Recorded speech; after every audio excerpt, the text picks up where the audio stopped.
Hello दोस्तों, आपका स्वागत है मेरे इस यूट्यूब चैनल पर। दोस्तों, आज के इस वीडियो में हम डिस्कस करने वाले हैं how to write program in जावा। दोस्तों, अगर आप जावा में प्रोग्राम लिखना चाहते हैं तो आपको कम से कम एक क्लास तो बनानी ही पड़ती है। तो minimum one class is required to write program in Java. Class की अगर बात की जाए तो class class is a group of data member and member function. Class की अगर बात की जाए तो class is a group of data member and member function. दोस्तों, क्लास बनाने के लिए सबसे पहले आपको क्लास कीवर्ड का यूज करना पड़ेगा।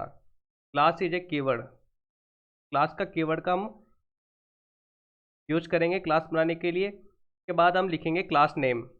इसके बाद हम लिखेंगे क्लास नेम। क्लास नेम की अगर बात की जाए तो क्लास नेम का जो पहला अक्षर होता है वो हमेशा कैपिटल होता है। क्लास नेम का पहला अक्षर हमेशा कैपिटल होता है। उसके बाद हम स्टार्ट करते हैं क्लास। हमने क्लास की स्टार्टिंग की। उसके बाद हम बात करते हैं मेन फंक्शन। क्लास में हम लिखेंगे मेन फंक्शन। दोस्तों, मेन फंक्शन की अगर बात की जाए तो जावा में अगर अपन थ्रेड जावा में थ्रेड की अगर अपन बात करें जावा में थ्रेड की अगर अपन बात करें तो जावा में मिनिमम एक थ्रेड रिक्वायर्ड होता है, जिसे हम कहते हैं मेन थ्रेड। जावा में कम से कम एक थ्रेड रिक्वायर्ड होता है, जिसे हम कहते हैं मेन थ्रेड। मेन फंक्शन की अगर अपन बात करें तो मेन फंक्शन हमेशा पब्लिक होता है। मेन फंक्शन की अगर अपन बात करें तो मेन फंक्शन हमेशा पब्लिक होता है। पब्लिक क्या है? पब्लिक होता है हमारा एक्सेस मॉडिफायर। पब्लिक की अगर अपन बात करें तो पब्लिक होता है हमारा एक्सेस मॉडिफायर। एक्सेस मॉडिफायर अगर अपन जावा में बात करें तो जावा में चार तरह के एक्सेस मॉडिफायर होते हैं: पब्लिक, प्राइवेट, प्रोटेक्टेड और डिफॉल्ट। मेन फंक्शन हमेशा हम लेंगे पब्लिक। स्टैटिक की अगर अपन बात करें तो स्टैटिक के कीवर्ड है यदि कोई भी फंक्शन स्टैटिक होता है यदि कोई भी फंक्शन स्टैटिक होता है तो बिना क्लास के ऑब्जेक्ट बनाए उसे हम बिना क्लास के ऑब्जेक्ट बनाए क्लास नेम की सहायता से कॉल कर सकते हैं। यदि कोई भी फंक्शन स्टैटिक होता है तो हम उसे बिना ऑब्जेक्ट बनाए बिना क्लास का ऑब्जेक्ट बनाए क्लास नेम की सहायता से कॉल कर सकते हैं। तो मेन फंक्शन को जेवीएम के द्वारा कॉल किया जाता है। मेन फंक्शन की अगर अपन बात करें तो जेवीएम जावा वर्चुअल मशीन के द्वारा कॉल किया जाता है, इसलिए मेन फंक्शन हमेशा स्टैटिक होता है। उसके बाद आता है हमारा वॉइड। वॉइड की अगर अपन बात करें तो वॉइड क्या है? एक रिटर्न टाइप है। वॉइड की अगर अपन बात करें तो वॉइड क्या है? एक रिटर्न टाइप है जो कोई भी वैल्यू रिटर्न नहीं करता है। जो कोई भी वैल्यू रिटर्न नहीं करता है। उसके बाद अगर अपन बात करें तो ये मेन फंक्शन का नेम है। उसके बाद अगर हम बात करें तो स्ट्रिंग। स्ट्रिंग की अगर अपन बात की जाए तो स्ट्रिंग एक क्लास है। स्ट्रिंग की अगर अपन बात करें तो स्ट्रिंग एक क्लास है। और ARGS की अगर अपन बात करें तो ये क्या है? Command line arguments. ये है हमारे command line arguments.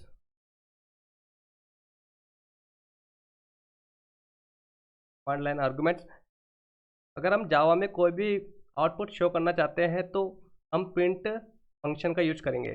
Print function की अगर अपन बात करें तो प्रिंट एक प्रीडिफाइंड फंक्शन होता है। प्रिंट की अगर अपन बात करें तो प्रीडिफाइंड फंक्शन होता है। प्रीडिफाइंड फंक्शन है, ये कौन सी क्लास के अंदर होता है? ये होता है हमारा सिस्टम क्लास के अंदर। यह होता है हमारा सिस्टम क्लास के अंदर। आउट की बात करें तो आउट क्या है? आउट है हमारा object of out stream class. यह आउट स्ट्रीम क्लास का एक ऑब्जेक्ट है। उसके बाद हम बात करें print L. Print L N predefined function है जो क्या करता है कि कमांड लाइन में कुछ भी आउटपुट प्रिंट करने के काम आता है। अब हम इसमें लिखेंगे वेलकम टू जावा प्रोग्रामिंग। हम चाहते हैं कि हमारा output show welcome to Java programming, तो हमने प्रिंट एल एन फंक्शन के अंदर इसे लिख दिया है। इसके बाद जो हमारा जो आउटपुट आएगा वो आएगा कमांड लाइन पे वेलकम टू जावा प्रोग्रामिंग।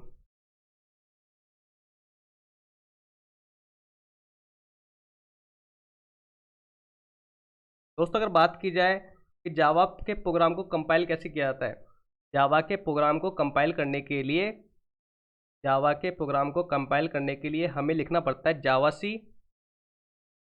जावा के प्रोग्राम कंपाइल करने के लिए हमें लिखना पड़ता है जावा सी। उसके बाद क्लास नेम डॉट जावा।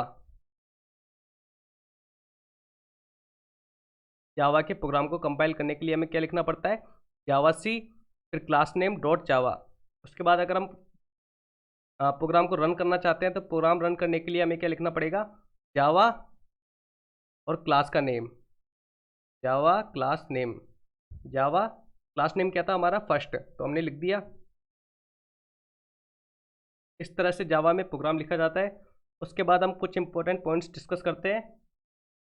जावा की अगर बात की जाए तो जावा में जो बाय डिफ़ॉल्ट पैकेज होता है वो होता है हमारा जावा डॉट लैंग पैकेज। जावा के अगर बाय डिफ़ॉल्ट पैकेज की अगर अपन बात करें तो जावा डॉट लैंग पैकेज ये हमारा बाय डिफ़ॉल्ट पैकेज होता है।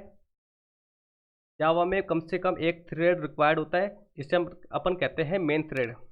Minimum thread is required which is called as main thread. Main function की अगर अपन बात करें तो ये it is a starting function होता है, और it will always be static. मगर main function will always be static because we want to because JVM want to call main function, because JVM want to call main function without creation of object of the class। तो main function always static होता है, जिससे हमें object create करने की आवश्यकता नहीं होती। Main function directly accessed by JVM using class name. Comments की अगर बात की जाए तो जावा में कमेंट्स लिखने के लिए हमें, अगर हम सिंगल लाइन कमेंट लिखना चाहते हैं तो डबल स्लैश का यूज़ करते हैं। जावा में अगर आप सिंगल लाइन कमेंट लिखना चाहते हैं तो डबल स्लैश का यूज़ करते हैं। उसके बाद मल्टीपल लाइन कमेंट लिखने के लिए हमें स्लैश स्टार का यूज़ किया जाता है। उसके बाद हमने बताया आपको कि सिस्टम और स्ट्रिंग की अगर अपन बात करें तो ये क्लास होती है जावा में। क्लास का नेम हमेशा कैपिटल होता है, फर्स्ट क्लास का जो फर्स्ट लेटर होता है हमेशा कैपिटल होता है। तो सिस्टम और स्ट्रिंग प्रीडिफाइंड क्लास है जावा डॉट लैंग पैकेज की। सिस्टम और स्ट्रिंग की अगर बात की जाए तो प्रीडिफाइंड क्लास है जावा डॉट लैंग पैकेज की। ARGS की अगर अपन बात करें तो ARGS कमांड लाइन आर्गूमेंट्स होते हैं। उसके बाद अगर अपन बात करें तो जावा में प्रोग्राम को कंपाइल करने के लिए हमें क्या लिखना पड़ता है, जावा सी क्लास नेम डॉट जावा। जावा में प्रोग्राम को कंपाइल करने के लिए जावा सी क्लास नेम डॉट जावा लिखना पड़ता है। उसके बाद अगर अपन बात करें रन करने के लिए, जावा में प्रोग्राम को रन करने के लिए हमें लिखना पड़ता है Java class name, Java space class name. Thank you दोस्तों। अगर आपको ये वीडियो अच्छा लगा हो तो इसे लाइक करें, शेयर करें, सब्सक्राइब करें।